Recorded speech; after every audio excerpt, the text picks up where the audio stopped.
before and after basically. The left hand one's before, right hand one is your after. Okay, so get yourself where the ball's going to go. Now, setup wise, pretty good in both cases. Okay, we said the posture in your setup there is lovely, arms hanging down. There's a lot of good things going on there.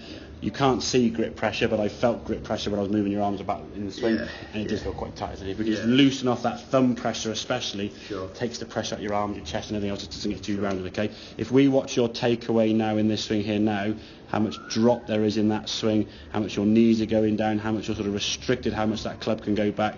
And there's kind of your backs in there, quite a lot of knee flex, losing your height, losing your posture, quite dramatically. And as a result of that, now the club's coming way on the inside there, this way. Okay. If we look at this one as you go back, trying to keep your height as you go back, head staying a lot stiller, club's a lot higher. See, look at that backswing there. So that's a much more stable backswing there. Just look at that, how much short that left arm's underneath your right shoulder, a bit lower. The backswing's not really completed. Your head looks a lot further down there. You've got your backswing sort of completed. Now as the club's gone up more, as the club comes back down, oh look, the club now can get a little bit more kind of in an area where we can hit a golf ball from. The club's behind here somewhere. It's just, you can't hit the ball. You have to try and really drop into it. You've got to use timing and feel to hit the ball. As we said, I want you to maintain and remain a field player. That's what you're comfortable doing, okay? But it's impossible to feel a good strike when the club's stuck back here.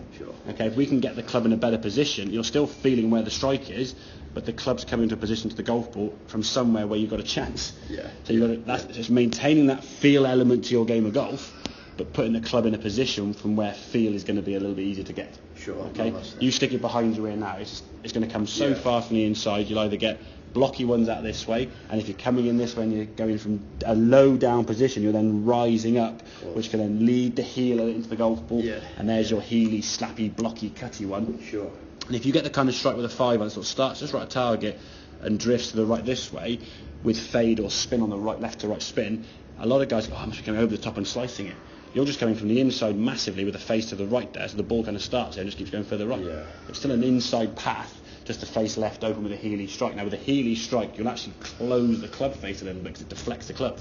So your face is, shall we say, 10 degrees right at target, hits the heel, close it to 5 degrees right at target, still right at target, and the ball then starts kind of just right, just keeps drifting to the right there further, and the contact, you said, feels horrible. If we can get the club in a bit more of an upright position coming up and down, at least now, hitting the ground is going to be a lot easier, and that club now is swinging that ball much more towards the screen, to the strike of the screen, the dead centre.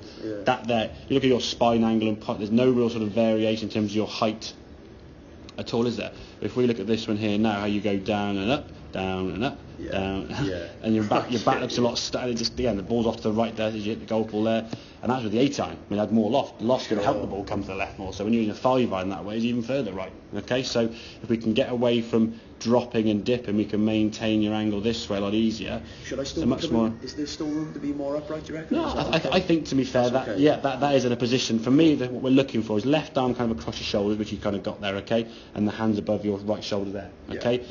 Maybe with a shorter iron you could possibly get a little bit more up there, but I wouldn't worry about going too far too soon.